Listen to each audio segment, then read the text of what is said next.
नमस्कार साथियों, आज का वीडियो हम व्यक्तित्व से भी जुड़ा लेकर के आए हैं और जीवन शैली से भी जुड़ा लेकर के आए हैं। अब जबकि लोग बहुत कम एज में ही तनाव का शिकार हो जाते हैं, बहुत जल्दी अपने आप को बढ़ती आयु का शिकार मान लेते हैं। हमारे साथ हैं डॉक्टर आर.के. शर्मा सर, जिनके अंडर मुझे पीएचडी करने का सौभाग्य प्राप्त हुआ। और जब सर शिक्षक रहे तब तो सब लोग आपसे प्रभावित रहते ही थे। एक बहुत ही अच्छा व्यक्तित्व सर का रहा, बहुत ही प्रभावशाली व्यक्तित्व रहा। तमाम नेशनल और इंटरनेशनल कॉन्फ्रेंसेस सर के द्वारा ऑर्गेनाइज की गई। विदेश में भी गए रिसर्च करने, पढ़ाई करने। विदेश के लोग कॉलेज बरेली में भी आए रिसर्च करने। इसके बाद रिटायरमेंट के बाद भी सर का जुड़ाव विभिन्न जो स्कूल्स हैं उनके साथ रहा, एजुकेशनल एक्टिविटीज से रहा और एक नहीं अनेक एजुकेशनल इंस्टीट्यूशंस को सर ने नए आयाम तक पहुंचाया है। तो आज हम सर से बात करेंगे। सर, हमारे कार्यक्रम में आपका बहुत बहुत स्वागत है। सर, सामान्यतः लोग 65 साल की उम्र में ही अपने आप को उम्रदराज मान लेते हैं और घर में रहना पसंद करते हैं। तो ऐसा क्या है जो आपको 85 साल की उम्र में भी जो है वो कार्य करने के लिए प्रेरित करता है? घर में बैठना बहुत दुर्लभ काम है मेरे लिए। रिटायरमेंट 60 साल की उम्र पे बरेली कॉलेज से हो गया था।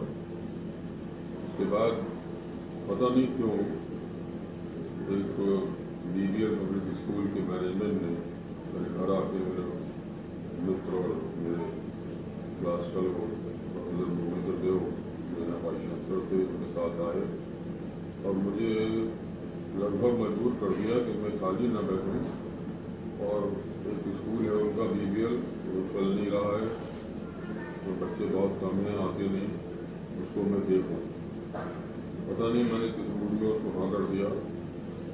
और वो दिन है और आज का दिन है, लगभग 25 साल से ज़्यादा हो गए लगातार मैं इंस्टीट्यूशन में काम कर रहा हूँ। और ये ईश्वर की कृपा है कि जिस इंस्टीट्यूशन को मैंने छुआ वो दिन प्रतिदिन आगे बढ़ता गया और ये हालत हो गई कि कुछ लोग को संभालना मुश्किल हो गया जो एडमिशन का वहाँ आने लगा। क्यों आने लगा मैं नहीं जानता। इसी वजह से उसी टीम ने मुझे दोबारा मजबूर किया दूसरा स्कूल ज्वाइन करने के लिए, GRM। मैंने वहाँ 11 साल काम किया और 11 साल में GRM एक नाम बन गया। उसके बाद ये मैं आजकल ऐसा इंटरनेशनल स्कूल में काम कर रहा हूँ। ये लोग मेरे को और पीछे पड़े हुए थे। एक दिन मैंने निर्णय लिया कि मैं चलो इसको भी देखता हूँ, तो मैंने GRM छोड़ के यहाँ ज्वाइन किया। और ये स्कूल भी नहीं चल रहा था, बहुत कम बच्चे थे यहाँ और बहुत से विड्रॉल्स हो रहे थे, उन सबको रोक दिया गया। और उसके बाद ये स्कूल इतनी तेज़ी से आगे बढ़ा कि आज शहर के सबसे अच्छे स्कूलों में से माना जाता है। इसके पीछे मेरी आयु इन्होंने कम बता दी, 85 साल बता रहे थे, मैंने 86 पूरे कर लिए और 87 शुरू हो रहा है। मुझे एक दिन भी बीच में 62 साल से लगातार काम करता चला आ रहा हूँ मैं, और बीच में एक दिन का गैप नहीं मिला, ना स्कूल चेंज करने के बीच में, ना ही बरेली कॉलेज छोड़ के सेकेंडरी एजुकेशन देखने में। और इस काम से मुझे एनर्जी मिलती रहती है, मेरा स्वास्थ्य ठीक रहता है और जो रिजल्ट्स मुझे मिलते हैं उससे जो मुझे प्रोत्साहन मिलता है वो अपने में मेरे को सुखी और खुशी रखने के लिए बहुत ही उत्तम श्रेणी का कार्य करता है। मैं रिटायरमेंट के बाद जनरली लोग ये जैसा बताया आपने सोचते हैं कि 60 साल की उम्र के बाद साठा हो गया। मेरे बरेली कॉलेज के प्रिंसिपल थे डॉक्टर VP सिंह, वो कहते थे साठा सो पाठा। तो 60 साल की उम्र में तो आदमी पठा बन जाता है। तो वो भी मुझे बात स्ट्राइक करती रही कि हम क्यों अपने आप को ये फील करें कि हम 60 साल के हो गए, बुढ़े हो गए, घर बैठेंगे और निकलेंगे नहीं। आज भी मानसिक रूप से भी, शारीरिक रूप से भी इतनी शक्ति का अनुभव मैं करता रहता हूँ। जरूरत पड़ जाए तो किसी को फिजिकली हैंडल करना पड़े तो भी मुझे कोई पर्सनल प्रॉब्लम नहीं आएगी। बहरहाल तो इसमें सोच के ऊपर डिपेंड करता है कि आप अपने बारे में क्या सोचते हैं। आप ये सोच लें कि मैं रिटायर हो गया, मैं घर में पड़ा रहूँगा, तो आप वहाँ पड़े रहेंगे, धीरे धीरे आप बैनिश हो जाएंगे, आपकी उम्र कम हो जाएगी, आप काम नहीं करेंगे, आपको कोई रूटीन नहीं होगा। इस काम करते रहने में मैं देखता हूँ कि मुझे रोज़ाना सुबह सबसे पहले उठने के बाद तैयार होकर स्कूल आना है। कभी मैं लेट नहीं होता, कभी मैं अपने काम से पीछे नहीं हटता, कभी जल्दी स्कूल छोड़ के घर नहीं जाता। जबकि सारे मेरे ऊपर कोई और काम करने वाला नहीं है यहाँ, ये सब अधिकार मुझे प्राप्त है। फिर भी काम की वजह से मैं लगातार आज तक पूरे 62 साल से 63वां साल चल रहा है, लगातार काम कर रहा हूँ।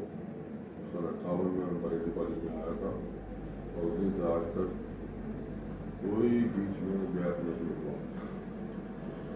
आजकल सर लोग कम एज में ही एजिंग फील करने लगते हैं, तो ऐसी कौन सी हैबिट्स आप उन्हें सुझाएंगे कि उन्हें अपनानी चाहिए जिससे? सबसे पहले तो आपको खुश रहना सीखना पड़ेगा। आपके ऊपर कोई स्ट्रेस या स्ट्रेन अननेसेसरी जो लोग पा लेते हैं उनके ऊपर वो मत रखिए। और दूसरे, मैंने जो चीज़ का अनुभव किया, जो मैं करता हूँ पिछले लगभग 30-35 साल से, मैं 4 गिलास पानी सुबह उठते ही पीता हूँ। और उसके बारे में बताते हैं लोग, साइंटिफिकली भी, डॉक्टर्स भी कहते हैं, तो उससे आपके पूरे शरीर का और सारे रोगों को आप उससे प्रोटेक्टेड रहते हैं। बहुत सारी बीमारियाँ क्योंकि हार्ट अटैक से लेके और आपके शारीरिक कभी लेवल खराब हो रहा है, पेट खराब हो रहा है, कभी आपको खांसी हो रही है, कभी जुकाम हो रहा है, कभी आप परेशान हो रहे हैं, तो दिमाग भी आपका कभी कभी काम नहीं कर रहा है। इस सब चीज़ों से, पानी की वजह से आप उन सब चीज़ों से दूर रह सकते हैं। Will take care of you. है मुश्किल काम शुरू में पानी पीना, और 4 गिलास के लिए भी वो कहते हैं कि 1 गिलास में कम से कम 160 मिलीलीटर पानी होना चाहिए। इसका मतलब करीब 750 मिलीलीटर पानी आप सुबह उठते ही 4 गिलास के फॉर्म में अगर पी लेते हैं तो आपको बहुत सारी बीमारियों से छुटकारा मिल जाता है।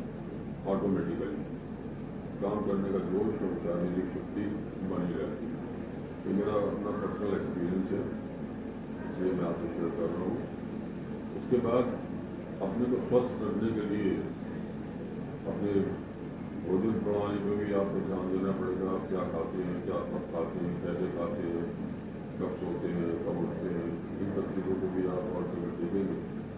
सुबह जल्दी उठना, उसके बाद नाश्ते को सबसे अच्छे तरीके से हैवी जितना भी अच्छा खा सकते हैं आप नाश्ता करना चाहिए। उसके बाद लाइट थोड़ा सा लंच में ले सकते हैं, शाम को एक कॉफ़ी का प्याला ले सकते हैं। सोते वक्त हल्का खाना खाएं और फलों का उपयोग भी ज़रूरी है। इन सबके साथ साथ दिन भर की क्रिया के बाद या सुबह दिन शुरू करने से पहले अगर आपको विश्वास है भगवान में, तो 5-10 मिनट में निकाल कर भगवान के सामने बैठ के उनको धन्यवाद देते हैं कि आपको उन्होंने जीवन दिया है और जीवन को आपको खुशी बनाने के लिए सारे साधन दिए। और ये तय है कि जिन्हें भगवान का आशीर्वाद प्राप्त हो जाता है उन्हें प्रॉब्लम्स ना के बराबर रहती है और बड़े आराम से सारी जिंदगी करती है। ये तो हो गया सर कि हमें क्या खाना चाहिए, और अगर हम ये कहें कि हमें एजिंग को रोकने के लिए ये नहीं करना चाहिए, तो ऐसी कौन सी चीज़ें हैं जो हमें नहीं करनी? आप ऑयली चीज़ें तो खाइए, आप वो मछली और ऐसे तलीय पदार्थ खाएंगे, आपको बहुत जल्दी आपकी एज धीरे धीरे कम होनी शुरू हो जाएगी। बहुत हल्का भोजन लीजिए जिससे आप बचा सकें आराम से। इसके सारे गुण उसमें होने चाहिए। प्रोटीन्स ये आप समझते हैं कि कौन कौन से प्रोटीन्स आपको ज़रूरत है और आपको कौन कौन से वाइटामिन की ज़रूरत है। उन सबको एक रेगुलर मील की फॉर्म में या टैबलेट की फॉर्म में आप अगर डेफिशिएंट हैं उसमें तो उसको पूरा करते रहें। और कभी भी किसी भी आदमी को कम खाने से कभी नुकसान नहीं होता। और बहुत अधिक भोजन करने की जो लोगों की क्या रहती है उनको कोई ना कोई बीमारी हमेशा लगी रहती है। मैं सिर्फ एक फुल्का छोटा सा और 1 चम्मच चावल, ये मेरा लंच है और लगभग यही मेरा डिनर है। बहुत हल्का, दोनों टाइम फल में लेता हूँ। फल खाने से आपको विटामिन भी मिलते हैं, उसमें प्रोटीन्स भी मिलते हैं और वो आसानी से डाइजेस्ट हो जाते हैं आपको हेल्दी रखने के लिए। तो अपना स्वास्थ्य अगर आप ठीक रखेंगे तो आपको काम करने का मन करेगा, काम करेंगे तो उससे ज़्यादा आपको मैं और अपने ऊपर कोई जहाँ तक हो सके लालच में मत पड़िए। अब हमें तो हमारे यहाँ कोई अगर MSc का स्टूडेंट पास हो गया और उसने एक मिठाई का डिब्बा लेके आता है तो हम उससे नमस्ते कर लेते हैं, उसकी मिठाई में से ज़रा सा लेके चख लिया और उसका वो मत लीजिए किसी का भी एहसान। दीजिए जितने जो कुछ आप कमाते हैं उसमें से जितना दे सकते हैं खुशी से दीजिए। और मेरी एग्जाम्पल अगर आप लें तो आज 87 साल की उम्र में मेरे पास 1 इंच ज़मीन दुनिया में नहीं है, 1 ईंट मेरे और मेरे पत्नी के नाम नहीं है। और अगर आप में से कोई कहता है कि मैं गलत बोल रहा हूँ और मेरे पास है तो आप आ जाएं मेरे पास, मैं आपके नाम रजिस्ट्री करा दूँगा। आपको गार्डनिंग का भी शौक है, फोटोग्राफी का भी शौक है? गार्डनिंग ऐसी चीज़ है कि अगर आपको इसका शौक है, एक चाइनीज़ प्रोवर्ब है, those they grow flowers they live a longer and happier life. लंबे जीवन को खुशी के साथ जीने के लिए आपको फूलों से प्यार करना पड़ेगा, उन्हें उगाना पड़ेगा, उनको साथ रखना पड़ेगा, उनकी देखभाल करनी पड़ेगी। बच्चे की तरह से वो पढ़ते हैं और वो जो खुशी उससे आपको मिलेगी वो एक बहुत बड़ा टॉनिक का काम करती है। एंड मेरा अपना एक्सपीरियंस है, मैंने बरेली में भी फूलों के लिए बहुत काम किया। सबसे पहला फ्लावर शो कराया PRM स्कूल में। आज एक वो फ्लावर शो शो होता है और फिर 23 साल से लगातार हो रहा है और लोग उसका इंतजार करते हैं उसको देखने के लिए। मैं जिस स्कूल में जाता हूँ वहाँ फ्लावर शो जरूर कराता हूँ ताकि बच्चों को भी उससे लगाव हो, समझें, सोचें और प्रकृति के करीब आएँ तो आपको लगेगा कि आप बहुत खुश हैं। ब्रेन को पेस मेकर माना गया है, तो आप ये मानना है कि गार्डनिंग जो ऐसी हैबिट है जो कहीं ना कहीं ब्रेन को हेल्दी रखने में काम करती है? बिल्कुल बिल्कुल करती है, ब्रेन को भी और आपको भी। आपके शरीर को जितना मतलब अंदर से खुशी मिलती है जिससे आपकी ग्रोथ भी रहती है और वही आपके दिमाग के ऊपर असर डालती है। तो दिमाग और शरीर दोनों, अगर आप फ्लावर लवर हैं तो दोनों आपको सपोर्ट करते रहेंगे थ्रू आउट और आपकी आयु बढ़ती रहेगी। आप देखते रहिए, एक यहाँ पर बरेली का उदाहरण दे रहा हूँ। एक डॉक्टर एरन हुआ करते थे यहाँ, जिस परिवार के लोग भी काफ़ी IAS वगैरह हैं और वो जो डॉक्टर एरन को मैंने 93 ईयर्स की एज में खुरपी से निराई करते हुए उनके लॉन की मैंने देखा। वो फोटो लेने की सुविधा नहीं थी, नहीं तो मैं उसको दिखाता आपको। वो मुझे बड़ा ताज्जुब हुआ, मुझे पता चला कि इनकी 93 साल की उम्र है और 93 साल की उम्र में ये खेती कर रहे हैं, अपने बगीचे को ठीक कर रहे हैं। तो उसके पीछे वो राज तो वही है, तो उनको उससे नेचर से इतना लगाव है तो उनकी एज तो अगर वो 100 साल में भी चले तो कोई दिक्कत नहीं पड़ेगी। और कोई चीज़ अगर और कोई सुझाव जो हमारे व्यूवर्स को देना चाहें कि मतलब बढ़ती एज के साथ कैसे खुश रहा जाए और एज के बढ़ते हुए प्रभाव को कैसे रोका जा सकता।